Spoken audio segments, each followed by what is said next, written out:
नमस्कार दोस्तों, 24 नवंबर साल 1971 अमेरिका में नॉर्थ वेस्ट ओरिएंट एयरलाइंस की एक फ्लाइट पोर्टलैंड शहर से टेक ऑफ करती है। ये एक बड़ी छोटी सी आधे घंटे की फ्लाइट है जो बगल के सिएटल शहर में जा रही है और इसमें ज्यादा लोग भी नहीं बैठे, सिर्फ 36 पैसेंजर्स और 6 क्रू मेंबर्स हैं। लेकिन ये सब लोग इस बात से अनजान हैं कि आज यहाँ इनके बीच इस हवाई जहाज में एक हाईजैकर भी मौजूद है, एक बंदा डीबी कूपर नाम से। दिखने में ये हाईजैकर बिल्कुल एक नॉर्मल बिजनेसमैन की तरह लगता है। इसने वैसे ही कपड़े पहने हुए हैं, एक suit, white shirt, black pants, और इसकी उम्र होगी करीब मिड 40s में। लेकिन ये जानबूझकर प्लेन की बिल्कुल आखिरी रो में बैठा है, सीट नंबर 18E। जैसे ही हवाई जहाज उड़ान भरता है, ये बंदा अपनी इंट्रोडक्शन देता है वहां मौजूद एक एयर होस्टेस को। कहता है कि मेरा नाम डैन कूपर है। उस एयर होस्टेस का नाम था फ्लोरेंस शाफनर, और ये एक बड़ी ही मुस्कान के साथ एक नोट देता है एयर होस्टेस को। शाफनर एक 23 साल की औरत थी जिसे लगा कि ये बंदा उसके साथ फ्लर्ट करने की कोशिश कर रहा है, तो उसने उस नोट को लिया और बिना पढ़े अपने पास रख लिया। ऐसा करते देख कूपर ने कहा, मिस, मुझे लगता है कि आपको ये नोट पढ़ लेना चाहिए, मेरे पास एक बॉम्ब है। शाफनर ने जब उस नोट को खोला तो वहां बड़ी नीट हैंडराइटिंग में क्लियरली लिखा हुआ था, miss, I have a bomb in my briefcase and I want you to sit by me. Schaffner Cooper के साइड में चुपचाप बैठ जाती है, लेकिन उन्हें अभी भी यकीन नहीं था कि एक्चुअली में इसके पास बॉम्ब हो सकता है। तो कूपर अपना सूटकेस खोलकर सामने दिखाता है। कुछ लाल लाल से सिलेंडर्स, तारे और एक बड़ी सिलेंड्रिकल बैटरी रखी हुई थी सूटकेस में। इसमें कोई शक नहीं कि ये एक बॉम्ब ही है। कूपर अपनी डिमांड एयर होस्टेस के सामने रखता है, मुझे $2 लाख चाहिए आज शाम 5 बजे तक, वो भी कैश में। इस सारे कैश को एक बैग में रखकर मुझे देना, और साथ ही साथ 2 पीछे के पैराशूट्स और 2 आगे के पैराशूट्स मुझे चाहिए। जब हम लैंड करेंगे तो एक फ्यूल ट्रक तैयार रहना चाहिए रिफ्यूलिंग करने के लिए इस प्लेन की, और कुछ भी उटपटांग चीजें ट्राई मत करना, नहीं तो मैं इस पूरे हवाई जहाज को बम से उड़ा दूंगा। प्लेन में बैठे बाकी पैसेंजर्स को अभी भी ये सब पता नहीं था, और एयर होस्टेस शाफनर चाहती भी नहीं थी कि बाकी पैसेंजर्स को पता चले। वो चुपचाप से प्लेन की कॉकपिट में जाती हैं और कूपर का नोट प्लेन के पायलट्स को दिखाती है। एक दूसरी एयर होस्टेस टीना मकलो को भी ये बात बताई जाती है, और वो जाकर अब कूपर के साइड में बैठ जाती है। इन दोनों एयर होस्टेस की मदद से कूपर और प्लेन की कॉकपिट के बीच में कांटेक्ट मेंटेन रहता है। पायलट्स ये बात एयर ट्रैफिक कंट्रोलर को बताते हैं, और जल्द ही ये खबर पहुंच जाती है एयरलाइन के प्रेसिडेंट डोनाल्ड नायरोब के पास। वो यहाँ पर डिसीजन मेकर थे, और वो एक बड़ा ही इंटरेस्टिंग फैसला लेते हैं। कहते हैं कि कूपर को लेकर फुल कंप्लायंस दिखाई जाए, जो भी हाईजैकर कहने लग रहा है हम उसकी सारी डिमांड्स पूरी करेंगे। FBI के साथ कोऑर्डिनेट करके वो एक सिएटल के बैंक के साथ बात करने लगते हैं पैसे अरेंज करने के लिए। बैंक के पास ऐसी इमरजेंसीज के लिए एक बड़ा पैसे का बंडल रखा था, और इस पैसे के बंडल में एक बड़ी खास बात भी थी। इसकी बात हम वीडियो में आगे करेंगे। लेकिन एक दूसरा सवाल यहाँ पर आपके मन में जरूर आ रहा होगा कि आखिर एयरलाइन के प्रेसिडेंट ने यह फैसला क्यों लिया कि हाईजैकर के साथ कोऑपरेट किया जाए। इसके पीछे कारण था रेपुटेशन। एयरलाइन के प्रेसिडेंट नहीं चाहते थे कि हाईजैक की खबर दुनिया भर में फैले और उनकी कंपनी को इसकी वजह से नुकसान हो, इसलिए इस मुद्दे को दबाए रखने के लिए वो हाईजैकर की डिमांड्स को पूरा करने के लिए तैयार थे। प्रॉब्लम बस यहाँ पर यह थी कि पैसे को अरेंज करने के लिए थोड़ा टाइम चाहिए था, लेकिन ये फ्लाइट सिर्फ आधे घंटे की होनी थी। तो पायलट्स को यहाँ पर कहा जाता है कि प्लेन को नीचे उतारने की जगह हवा में ही गोल गोल घुमाते रहो सिएटल के पास, जब तक हम जमीन पर पैसे का इंतजाम नहीं कर लेते। ये आधे घंटे की फ्लाइट धीरे धीरे 3 घंटे की फ्लाइट बन जाती है। पैसेंजर्स अभी भी इस बात से अनजान थे कि यहाँ पर क्या हो रहा है। फ्लाइट के पायलट्स ने अनाउंसमेंट करके बताया कि हम माइनर टेक्निकल डिफिकल्टीज फेस कर रहे हैं, जिसकी वजह से ये डिले हो रहा है। तो बाकी सभी पैसेंजर्स को यही लगता रहा। फाइनली जाकर 5:46 PM पर ये फ्लाइट लैंड करती है सिएटल के एयरपोर्ट पर। ऊपर की इंस्ट्रक्शंस के अनुसार प्लेन को मेन टर्मिनल की बिल्डिंग से दूर पार्क किया जाता है। सिर्फ एक एयरलाइन का रिप्रेजेंटेटिव प्लेन के पास आता है पैसे का बैग और पैराशूट्स लेकर। जब चारों पैराशूट्स और $2 लाख से भरा बैग कूपर को दे दिया गया, तो उसने इजाजत दी कि सभी पैसेंजर्स और फ्लाइट अटेंडेंट्स अब प्लेन छोड़कर जा सकते हैं, सिवाय टीना मकलो के। इस हवाई जहाज को इसके बाद प्लान के अनुसार रिफ्यूल किया जाता है और ये फ्लाइट दोबारा से उड़ान भरती है। इस बार प्लेन में सिर्फ पायलट्स बैठे हैं और उनके साथ कूपर और टीना। कूपर दोबारा से इंस्ट्रक्शंस देना शुरू करता है पायलट को कि कहां जाना है, किस स्पीड पर प्लेन को उड़ाना है और किस एंगल पर। वो कहता है कि प्लेन को मेक्सिको सिटी की ओर लेकर जाओ और हवा में 10,000 फीट की हाइट पर प्लेन को उड़ाना। विंग्स की जो पोजीशन है वो 15 डिग्री पर होनी चाहिए और प्लेन की स्पीड जितनी धीरे हो सके उतनी धीरे होनी चाहिए। पायलट्स कूपर को बताते हैं कि अगर हम इन कॉन्फ़िगरेशंस के साथ उड़ेंगे तो हम कभी मेक्सिको सिटी पहुंच ही नहीं पाएंगे क्योंकि इतना फ्यूल ही नहीं है प्लेन में। लेकिन कूपर को इसकी कोई चिंता नहीं थी। कूपर ने कहा जैसा मैंने कहा है वैसे ही उड़ते रहो। अब आगे जो होता है दोस्तों वो बिल्कुल अनबिलीवेबल है, किसी फिल्मी कहानी से कम नहीं है। कूपर टीना को कहता है कि वो कॉकपिट में चली जाए और दरवाजा बंद कर ले। प्लेन के पूरे पीछे वाले हिस्से में कूपर इकलौता इंसान बचता है। ये अपने पैराशूट्स निकालकर तैयारी करता है डाइव करने की। कुछ ही मिनटों बाद कॉकपिट में एक वार्निंग लाइट फ्लैश करती है, ये इंडिकेट करते हुए कि प्लेन में पीछे का स्टेयरकेस डिप्लॉय किया जा चुका है। ये उस जमाने की इस प्लेन की बड़ी खास बात थी। बोइंग 727 प्लेन्स में एक पीछे का आफ्ट स्टेयरकेस होता था। फोटोज में आप देख सकते हैं कि किस तरीके से पीछे से एक सीढ़ियां बाहर आती थी प्लेन की। कूपर ने इन्हीं सीढ़ियों को खोला और पैराशूट्स और पैसे के साथ बाहर छलांग मार दी।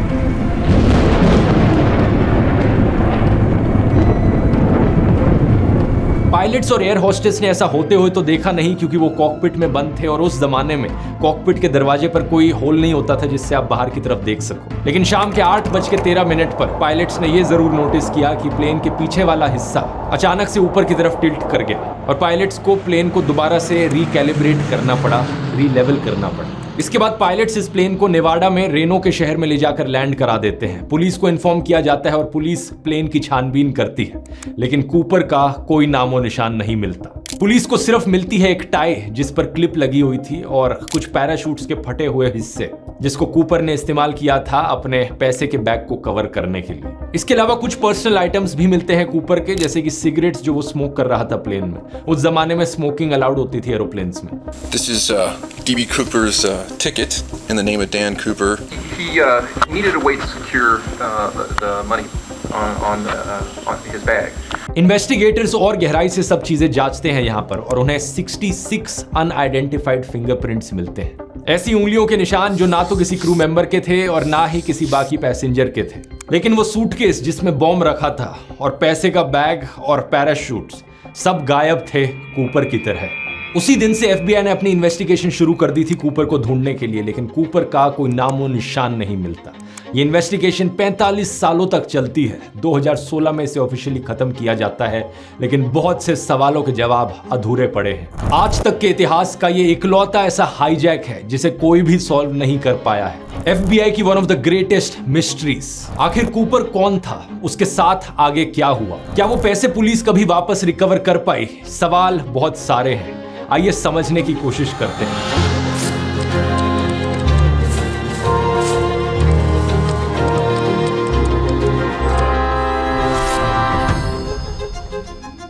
इस पूरे इंसिडेंट के बारे में दोस्तों दो चीजें बड़ी इंटरेस्टिंग है। पहला तो ये कि इस पूरे हाईजैक के दौरान बाकी किसी भी पैसेंजर को पता तक नहीं चला कि उनका प्लेन हाईजैक हुआ था। ना ही कोई यहां पर मारा गया और ना ही किसी को चोट पहुंची इस हाईजैक में। इसका क्रेडिट कई लोग अक्सर टीना मकलो को देते हैं, हीरो बुलाते हैं उन्हें इस पूरे हाईजैक का, क्योंकि उन्होंने ये इंश्योर किया कि कूपर यहाँ पर कामली काम करता रहे, उसकी बातें सुनी जाएं और कभी भी यहाँ पर कोई पैनिक की सिचुएशन ना क्रिएट हो जिसमें हल्ला मच जाए या किसी को चोट पहुंचे। प्लेन के को पायलट राटा स्काक का बाद में कहना था कि शी वाज सो काम एंड कूल एंड कलेक्टेड। मैं इमेजिन नहीं कर सकता कि कोई भी और इंसान इससे बेटर तरीके से बिहेव कर पाता अगर आपके साइड में कोई ऐसा क्रिमिनल बंदा बैठा था तो। दूसरी चीज जो इंटरेस्टिंग है वो है डीबी कूपर का नाम। जैसे मैंने आपको शुरू में बताया था, उस बंदे का नाम एक्चुअली में डैन कूपर था, लेकिन आज के दिन ज्यादातर लोग इसे मिस्ट्री ऑफ डीबी कूपर करके पुकारते हैं। ये डैन डीबी कैसे बन गया, इसके पीछे गलती है एक न्यूज रिपोर्टर की। उस समय एक रिपोर्टर थे जेम्स लॉन्ग नाम से, जो अपनी डेडलाइन मीट करने में लेट हो रहे थे, तो जल्दी में अपने पुलिस सोर्स से बात करते वक्त उन्होंने इस नाम को गलत सुन लिया। पुलिस वाले ने वहां पर कहा था कि इस हाईजैकर का नाम डैन कूपर है, लेकिन इस रिपोर्टर ने डीबी कूपर सुन लिया और वही चीज अपनी खबरों में सुना दी। इस रिपोर्ट को कई और जर्नलिस्ट सुनते हैं और वो भी अपने न्यूज चैनल्स में खबरों में छापते वक्त डीबी कूपर का नाम इस्तेमाल करने लग जाते हैं। Daredevil thief called D.B. Cooper. D.B. Cooper. D.B. Cooper. D.B. Cooper. कुछ इस तरीके से हमारे हाईजैकर का नाम ही बदल जाता है। साइकोलॉजी में इस फिनोमेना को एंकरिंग करके पुकारा जाता है। एंकरिंग एक कॉग्निटिव बायस है जो कहता है कि इंसान हमेशा फर्स्ट पीस ऑफ इंफॉर्मेशन पर कुछ ज्यादा ही हेविली रिलाय करते हैं। किसी भी ब्रेकिंग न्यूज के बारे में जो भी आप इंफॉर्मेशन सबसे पहले सुनते हो, आपकी टेंडेंसी रहती है कि आप उसे ज्यादा सच मानोगे। 2013 में इसी से ही रिलेटेड एक मजाकिया थ्योरी भी बनाई गई थी, ब्रैंडोलिनीज लॉ, जिसे बुलशिट एसिमेट्री प्रिंसिपल भी कहा जाता है। इसका मानना है कि इस एंकरिंग इफेक्ट को करेक्ट करना काफी मुश्किल हो सकता है। The amount of energy needed to correct bullshit is of much higher magnitude than to produce it. मोटे मोटे तौर पर कहा जाए तो झूठ फैलाना पब्लिक में काफी आसान होता है, लेकिन उस झूठ को करेक्ट करने के लिए जो सच बात है वो जनता को बताना वो कहीं ज्यादा मुश्किल है। लेकिन हमारे कूपर भाई साहब के केस में कोई इतनी बड़ी गलती नहीं थी, सिर्फ एक नाम ही गलत लिख दिया था। और ऐसा तो है नहीं कि कोई हाईजैक करने वाला बंदा अपना असली नाम बताएगा सबको। FBI की इनिशियल इन्वेस्टिगेशन से हमें पता चला कि जब कूपर ने प्लेन से बाहर छलांग मारी तो सारा कैश अपने चारों तरफ कूपर ने स्ट्रैप कर लिया था। उस सारे कैश का वजन 10 किलो के आसपास था। 2 पैराशूट्स कूपर लेकर कूदा, एक आगे एक पीछे। और कूपर ने जो छलांग मारी वो किस एरिया में थी इसका भी अंदाजा पुलिस के पास मौजूद था। वॉशिंगटन स्टेट के साउथ वेस्ट इलाके के ऊपर ये छलांग लगाई गई थी। नीचे मौजूद थे बड़े ढेर सारे पाइन फॉरेस्ट, लेक्स और बड़े बड़े कैनियंस जहां पर भालू रहते थे। इसलिए शुरुआत में तो इन्वेस्टिगेटर्स ने कहा कि कोई चांस ही नहीं है कि कूपर जिंदा बच पाया होगा। 10,000 फीट की हाइट से छलांग मारना, वो भी पिच डार्कनेस में, पूरा अंधेरा था उस समय पर, रात के 8 बजे। दूसरा, कूपर ने जो कपड़े पहन रखे थे वो बिल्कुल भी सूटेबल नहीं थे छलांग के लिए। पैंट और शर्ट में छलांग मारना जब बारिश होने लग रही थी बाहर। भारी काले काले बादल मौजूद थे, वो भी 5,000 फीट की हाइट पर, यानी कि कूपर को नीचे गिरते वक्त कुछ नीचे दिख नहीं रहा होगा। और ऊपर से जो विंड स्पीड थी, अंदाजा लगाया गया कि कूपर ने जो छलांग मारी वो 320 किलोमीटर पर आवर की स्पीड से मारी। यूनाइटेड स्टेट्स पैराशूट एसोसिएशन का मानना था कि इन सब के ऊपर एक और बड़ी प्रॉब्लम थी, ठंडे पानी की प्रॉब्लम। नवंबर के महीने में अमेरिका के इस रीजन में तापमान बहुत ठंडा होता है। अगर कूपर किसी लेक में गिरा होगा, वहां से बच पाना ऑलमोस्ट नामुमकिन होगा। इतने ठंडे पानी में कुछ ही मिनटों के अंदर हाइपोथर्मिया हो जाएगा, और ऊपर से जो सारा वजन लगा हुआ था कूपर के ऊपर, तैर पाना और भी मुश्किल होता। पर इन सब चीजों के बावजूद कुछ ऐसे कारण बाद में निकल कर आए जो सोचने पर मजबूर कर देते हैं कि शायद कूपर ने इस छलांग को सरवाइव कर लिया होगा। ये कारण थे कि कूपर के इंसिडेंट के बाद कई सारे सिमिलर इंसिडेंट्स देखने को मिले। जब कूपर की हाईजैकिंग की खबर पूरे देश भर में फैली तो बहुत से और हाईजैकर्स ने यही तरकीबें अपनाने की सोची। कम से कम 5 लोगों ने सेम कॉपी कैट हाईजैकिंग्स करी, और ये सभी के सभी 5 लोग प्लेन से छलांग मारने के बाद सरवाइव भी कर गए। इनमें से एक थे मार्टिन मैकनैली, जिन्होंने एक प्लेन हाईजैक किया 24 जून 1972 को। बिल्कुल सेम मोडस ऑपरेंडी यहां पर चलाया, $5 लाख की रकम मांगी। प्लेन जब हवा में उड़ा तो पैराशूट लेकर कूपर की तरह प्लेन से छलांग मार दी। मैकनैली के केस में प्लेन की स्पीड 400 से 500 किलोमीटर पर आवर थी जब उन्होंने छलांग मारी, और ये दुगनी स्पीड थी कूपर की डाइव के कंपैरिजन में। लेकिन फिर भी मैकनैली अपनी जंप को सरवाइव कर गए, सिर्फ एक रिजर्व पैराशूट का इस्तेमाल करके। दूसरा ऐसा ही एक और हाईजैक किया गया जनवरी 1972 में रिचर्ड लापॉइंट के द्वारा। उन्होंने तो जनवरी के महीने में सिमिलर कपड़े पहन के छलांग मारी और स्नो में सेफ लैंडिंग भी कर ली। वो अलग बात है कि ये दोनों हाईजैकर्स बाद में पुलिस के द्वारा पकड़े गए, इसलिए हम इनकी कहानियां जानते हैं। लेकिन FBI ने सोचा कि अगर ये लोग छलांग मार सकते हैं कूपर से ज्यादा बदतर कंडीशंस में और सरवाइव कर सकते हैं, तो ये बिल्कुल पॉसिबल है कि DB कूपर भी सरवाइव कर गया हो उस रात। स्पेशली अगर आप इस चीज को कंसीडर करोगे कि टीना मकलो ने कूपर को जब पैराशूट्स दिए, उन पर इंस्ट्रक्शंस लिखी थी कि कैसे उन्हें इस्तेमाल करना है, लेकिन कूपर ने टीना को कहा था कि उसे इंस्ट्रक्शंस पढ़ने की जरूरत नहीं, उसे इन्हें यूज करना आता है। तो अब क्योंकि FBI वाले ये अज्यूम करने लगे कि कूपर जिंदा हो सकता है, तो अगला काम उनका था कि उस जगह की तलाशी लेना जहां पर उसने जंप मारी थी। एक्चुअली उन सारे जंगलों में सर्च करना तो पुलिस ने हाईजैक के अगले दिन से ही शुरू कर दिया था। पुलिस ढूंढ रही थी कि कोई बॉडी मिले या पैराशूट का फटा हुआ टुकड़ा मिले या फिर कोई $20 का बिल मिले। वीडियो के शुरू में मैंने आपको बताया था कि जो पैसे कूपर को दिए गए उनमें कुछ खास बात थी। खास बात यह थी कि ये सारे के सारे $20 के बिल्स थे। 10,000 नोट्स, $20 के बिल, तभी $2 लाख हो गया। और इन सभी नोट्स पर जो सीरियल नंबर्स लिखे हुए थे, बैंक ने इन्हें नोट डाउन कर रखा था।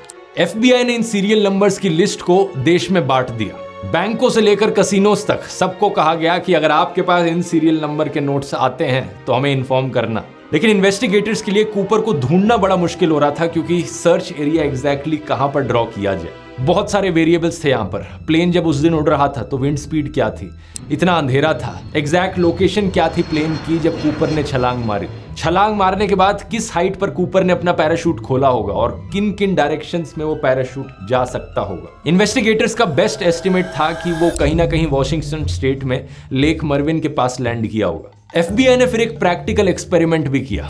अगर हम सेम हवाई जहाज को सेम कॉन्फ़िगरेशंस के साथ उड़ाएंगे और उस हवाई जहाज से एक 91 किलो का स्लेड स्टेयर्स के थ्रू पुश आउट करेंगे तो वो स्लेड कहां जाकर लैंड करेगा, हम उससे कुछ बेटर अंदाजा लगा सकते हैं कि कूपर एग्जैक्टली किस एरिया में लैंड किया होगा। इसके चलते door to door searches conduct करवाए जाने लगे इस एरिया में। जो लोकल फार्म हाउसेस थे, पुलिस वाले एक एक घर में जाकर दरवाजा खटखटाते थे, जांच करने के लिए, लोगों से पूछने के लिए। पेट्रोल बोट्स चलने लगी लेक मर्विन में, ये लेक में। एक कंपनी ने तो अपनी सबमरीन को भी सर्च करने के काम पर लगा दिया। लेक मर्विन के अंदर 200 फुट की गहराइयों में जाकर ढूंढने की कोशिश करी जाए कि या तो पैसे मिले या कोई पैराशूट का पीस मिले या किसी की बॉडी मिले, लेकिन कुछ नहीं मिला। फिर क्या किया इन्वेस्टिगेटर्स ने कि जो नोट्स के सारे सीरियल नंबर्स थे उन्हें लोकल अखबार में छपवा दिया और खबर छापी कि जो पहला इंसान इन सीरियल नंबर्स के किसी भी एक नोट को लेकर आएगा हम उसे $1000 का इनाम देंगे। ये ऑफर 3 साल तक चला, लेकिन एक भी नोट का नामो निशान तक नहीं मिला। अब आते हम साल 1979 में। इस हाईजैक को हुए 8 साल हो चुके थे। अचानक से एक पायलट FBI को कांटेक्ट करता है। इसका नाम था टॉम बोहन और ये कॉन्टिनेंटल एयरलाइंस के लिए काम करता था। उस रात जब हाईजैक हुआ, कूपर के हवाई जहाज से 4 मिनट पीछे और 4000 फीट ऊपर एक और हवाई जहाज उड़ रहा था जिसे टॉम उड़ा रहे थे। टॉम का कहना था कि उस रात जो तूफान आया, उन्होंने अपने पूरे करियर में इतना भयंकर तूफान आज तक नहीं देखा था। उन्होंने बताया कि FBI ने जो अपनी कैलकुलेशंस करी है कूपर की ड्रॉप जोन को लेकर, वो 80 डिग्री से गलत है। क्योंकि वो उस रात प्लेन में मौजूद थे, उन्हें बेहतर अंदाजा है कि कूपर एक्चुअली में लैंड कहां किया होगा। उन्होंने FBI को बताया कि सर्च एक्चुअली में हमें वॉशुगल रिवर के ड्रेनेज एरिया के पास करनी चाहिए। कुछ ही महीने बाद टॉम का यह शक सही साबित होता है। एक 8 साल के बच्चे को कोलंबिया नदी के किनारे पर $20 के कुछ नोट्स पड़े हुए मिलते हैं। ये सभी नोट्स $20 के थे और कुछ की गड्डियां बनी हुई थी जिन्हें रबर बैंड से टाई किया गया। Skyjacker D.B. Cooper, the first break in the only unsolved airplane hijacking in United States history, came on a Columbia River beach. 8-year-old boy dug up the shreds of $3,000 on Sunday. जैसे ही police ने इन notes के serial numbers को देखा, ये बात immediately confirm हो गई कि वही पैसा था जो इतने साल पहले कूपर को दिया गया था। इस जगह के आसपास फिर से सर्च करने की कोशिश करी जाती है, लेकिन ज्यादा पैसा मिलता नहीं है। कुल मिलाकर सिर्फ $5,800 मिलते हैं। और टॉम की जो हाइपोथेसिस थी कि कूपर इस एरिया में लैंड किया होगा, वो सच प्रूव होती है। टॉम ने कहा था कि कूपर वॉशुगल नदी के आसपास कहीं लैंड किया होगा और ये जो पैसे पाए गए थे डाउनस्ट्रीम पाए गए थे सेम ही नदी के। FBI ने उस एरिया में इसके बाद बहुत सर्च करने की कोशिश करी इस उम्मीद में कि कोई बॉडी मिले या पैराशूट के कुछ फटे हुए हिस्से मिले, लेकिन कुछ नहीं मिला। FBI एजेंट रिचर्ड टोसो का मानना था कि कूपर उस रात इस नदी के ठंडे पानी में डूबकर मर गया होगा। एक बड़ा ही इंटरेस्टिंग फैक्ट यहाँ पर, जिस 8 साल के बच्चे को ये नोट्स पड़े हुए मिले थे, उसे इनाम के तौर पर कुछ पोर्शंस इन्हीं नोट्स का दिया गया। और साल 2008 में जब वो बच्चा बड़ा हुआ तो उसने 15 नोट्स को बेचा, ऑक्शन किया ऑनलाइन, और इन $20 नोट्स के बदले उसे $37,000 मिले। क्योंकि कूपर का केस दुनिया भर में इतना पॉपुलर हो चुका था कि लोग इन नोटों को पाने के लिए इतने सारे पैसे देने को तैयार थे। एक बहुत बड़ा सवाल यहाँ पर यह भी उठता है कि चलो प्लेन से कूदने के बाद कूपर के साथ जो भी हुआ हो, लेकिन ये कूपर एक्चुअली में था कौन? कुछ तो बैकग्राउंड इन्फॉर्मेशन होगी हमारे पास कि ये बंदा कहाँ से आया था, इसकी क्या आइडेंटिटी है। FBI के पास इस सवाल का जवाब पता करने के लिए ज्यादा कुछ था नहीं। कूपर के द्वारा छोड़ी गई एक टाई और टाई क्लिप थी। वो टाई क्लिप एक्चुअली में गोल्डन थी और उस टाई क्लिप में कुछ स्पेसिफिक माइक्रोस्कोपिक पार्टिकल्स मिले थे। मार्च 2009 में एक रिसर्च टीम इन माइक्रोस्कोपिक पार्टिकल्स को रिसर्च करने लगी नई टेक्नोलॉजी का इस्तेमाल करके। इस टीम में एक पेलियंटोलॉजिस्ट मौजूद था, एक साइंटिफिक इलस्ट्रेटर, एक मेटलर्जिस्ट। इन्होंने इलेक्ट्रॉन माइक्रोस्कोपी के अंदर रखकर इन पार्टिकल्स को जांचा। इस टाई क्लिप में कुछ पोर्शन अनअलॉयड टाइटेनियम का है, कहीं पर एल्यूमिनियम, कहीं पर टाइटेनियम एंटीमोनी अलॉय। इनकी फाइंडिंग्स ने सजेस्ट किया कि कूपर किसी केमिकल या मेटल मैन्युफैक्चरिंग प्लांट में काम करता था या फिर किसी एरोनॉटिकल इंजीनियरिंग कंपनी में। शायद वो खुद बोइंग में ही काम किया करता था। क्योंकि ये जो अनअलॉयड टाइटेनियम का इस्तेमाल किया गया था, उन दिनों में ये एयरक्राफ्ट की फैब्रिकेशन फैसिलिटीज में इसका इस्तेमाल किया जाता था। The periodical table of clues, say scientists, suggests Cooper had access to a manufacturing company that made airplanes, like the one he jumped from. Perhaps a company with a connection to Boeing. Investigation के पहले साल में FBI ने passengers और flight crew member से बात करके Cooper का एक चेहरा भी स्केच आउट करने की कोशिश करी कि कूपर एक्चुअली में दिखता कैसा था। जो पहला स्केच निकला 28 नवंबर 1971 को, वो कुछ ऐसा था। लेकिन एयर होस्टेस शार्पनर और कई और विटनेसेस ने कहा कि ये एक्यूरेट रिप्रेजेंटेशन नहीं है। एक नया स्केच बनाने में 1 और साल का समय लग गया। इसको लेकर भी कहा गया कि ये ज्यादा एक्यूरेट स्केच नहीं था और 2 जनवरी 1973 को एफबीआई ने अपना तीसरा फाइनल स्केच बनाया कूपर का। इस नए स्केच को देखकर एक एयर होस्टेस ने कहा कि ये फोटो तो बड़ी एक्यूरेट है। इस ड्राइंग को देखकर बड़ी आसानी से कहा जा सकता है कि कूपर ऐसा ही दिखता था। डैन कूपर का असली चेहरा और इसका पॉसिबल प्रोफेशन अब दुनिया के सामने था। बहुत से लोग अपनी नई थ्योरीज बनाने लगे इसकी आइडेंटिटी को लेकर कि एक्चुअली में कूपर था कौन। लैरी कार, जिन्होंने 2006 से लेकर 2009 के बीच में इन्वेस्टिगेटिव टीम लीड करी थी, इनका मानना था कि कूपर एक एयरफोर्स में एयरक्राफ्ट कार्गो लोडर थे, क्योंकि कार्गो लोडर्स को बेसिक जंप ट्रेनिंग दी जाती थी, कैसे पैराशूट्स पहनने हैं, कैसे पैराशूट को डिप्लॉय करना है, और इवन जो प्लेन की वर्किंग है, प्लेन में सीढ़ियां कहां से खुलती हैं, ये सब उन्हें पता होता है। इन डिस्क्रिप्शंस के बेसिस पर एफबीआई ने 800 से ज्यादा सस्पेक्ट्स की लिस्ट जारी करी। 800 लोग जिनमें से कोई भी डीबी कूपर हो सकता है, लेकिन इनमें से करीब 20 को सीरियसली कंसिडर किया गया। इनमें से 2-3 की कहानी बहुत इंटरेस्टिंग है। एक आदमी थे रिचर्ड मैककॉय, जो कि वियतनाम वॉर के एक आर्मी वेटरन थे। कूपर के हाईजैक के 5 महीने बाद इन्होंने एक प्लेन हाईजैक किया जो कूपर के हाईजैक से बहुत सिमिलर था। बोइंग 727 विमान। इन्होंने डिमांड किया 4 पैराशूट्स और $5 lakh. The young man wanted $500,000 and requested 4 parachutes. पैसा लेने के बाद पीछे की सीढ़ियां खोलकर ये जंप कर गए। लेकिन फर्क बस ये कि हाईजैक के सिर्फ 2 दिन बाद एफबीआई इन्हें ढूंढ कर अरेस्ट कर लेती है। 45 साल तक इन्हें जेल की सजा सुनाई जाती है और एफबीआई को लगता है कि यही कूपर है। इसने दूसरी बार अटेम्प्ट किया हाईजैक करने का। He was arrested here in his home in Provo, Utah, early this morning. When the FBI men came, he did not resist.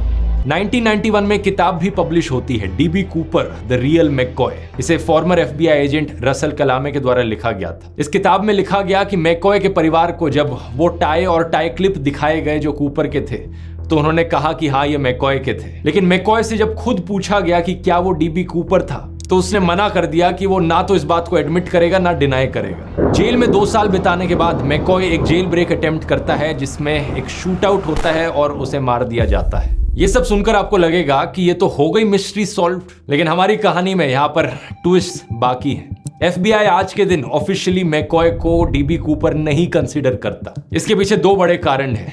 पहला, जो स्केच उन्होंने बनाया वो डीबी कूपर और मैककॉय की डिस्क्रिप्शन एक दूसरे से इतनी मैच नहीं करती। दूसरा, एफबीआई को बाद में एविडेंस मिला कि मैककॉय उस कूपर हाईजैकिंग की रात को कहां पर थे। वो लास वेगस में मौजूद थे। उसके अगले दिन वो घर पर अपने परिवार के साथ मौजूद थे। क्योंकि इस चीज का एविडेंस मौजूद है, इसका मतलब ये चीज बड़ी क्लियर है कि मैककॉय डीबी कूपर नहीं हो सकता। दूसरे सस्पेक्ट हैं रॉबर्ट रॉकस्ट्रॉ नाम के एक वियतनाम वॉर वेटरन। इन्हें कई बार अरेस्ट किया गया fraud, aircraft theft, position of explosives के लिए, लेकिन बाद में इन्हें हमेशा नॉट गिल्टी पाया गया। टीवी प्रोड्यूसर थॉमस कॉल्बर्ट ने किताब लिखी थी 2016 में, द लास्ट मास्टर आउटलॉ, ये साबित करने के लिए कि रॉकस्ट्रॉ ही डीबी कूपर थे। इन्होंने हिस्ट्री चैनल पे एक डॉक्यूमेंट्री भी बनाई थी, डीबी कूपर केस क्लोज्ड, उसमें भी सेम चीज दोहराई। कॉल्बर्ट करीब 40 लोगों की टीम के साथ काम करते हैं, जिसमें कई फॉर्मर एफबीआई के एजेंट्स भी हैं। उन सबका मानना है कि रॉकस्ट्रॉ ही असली डीबी कूपर था। सबूत क्या है इसको लेकर? एफबीआई ने जब शुरू में इन्वेस्टिगेशन करी थी 1970s में, रॉकस्ट्रॉ उसमें इनिशियल सस्पेक्ट्स की लिस्ट में काफी ऊपर था। उन दिनों रॉकस्ट्रॉ अक्सर मीडिया के सामने काफी मजाकिया कमेंट्स किया करते थे कि हो सकता है कि मैं ही हाईजैकर हूं। हालांकि उसके बाद से कई सालों बाद वो इन क्लेम्स को डिनाई करते हैं। इनकी शक्ल स्केचेस से काफी ज्यादा मैच करती थी, लेकिन एफबीआई ने इन्हें 1979 के बाद जाने दिया था, सस्पेक्ट लिस्ट से हटा दिया क्योंकि ज्यादा सबूत नहीं मिल पाया। टीवी प्रोड्यूसर कॉल्बर्ट का मानना है कि एफबीआई को इसी बंदे के पीछे लगे रहना चाहिए था। अगर वो एफबीआई अपनी इन्वेस्टिगेशन को और करती तो पक्का और सबूत मिलते। लेकिन 11 जुलाई 2016 को जब कॉल्बर्ट अपनी नई किताब लॉन्च करते हैं डीबी कूपर के ऊपर, इसके अगले ही दिन 12 जुलाई 2016 को एफबीआई इस केस को बंद कर देती है। 2016 में रॉकस्ट्रॉ की उम्र 73 साल की थी और जो एलिगेशंस ये किताब ने लगाए थे उनके खिलाफ, उसकी वजह से उन्हें अपनी नौकरी खोनी पड़ी थी। आगे चलकर 2019 में इनका नेचुरल कॉजेस की वजह से वैसे ही देहांत हो जाता है। तो घुमा फिराकर दोस्तों हम उसी पॉइंट पर वापस आ जाते हैं। आज के दिन भी डीबी कूपर की ये मिस्ट्री एक अनसॉल्व्ड मिस्ट्री है। कोई नहीं जानता कि ये डीबी कूपर कौन था, कहां से आया था और कहां चला गया। ये सब सुनकर आपको क्या लगता है यहाँ पर? उस रात जब डीबी कूपर ने प्लेन से छलांग मारी, क्या कूपर ने उस छलांग को सरवाइव किया होगा या नहीं? नीचे कमेंट्स में लिखकर बताओ। ये चीज काफी सरप्राइजिंग है कि कूपर की हाईजैकिंग के बाद ढेर सारी ऐसी और हाईजैकिंग्स हुई, लेकिन उन सब हाईजैकिंग्स में जो भी हाईजैकर पैराशूट का इस्तेमाल करके प्लेन से कूदा था, पहली चीज वो हमेशा जिंदा बचा और दूसरी चीज उसे हमेशा पकड़ लिया बाद में पुलिस या FBI ने। लेकिन कूपर का क्या?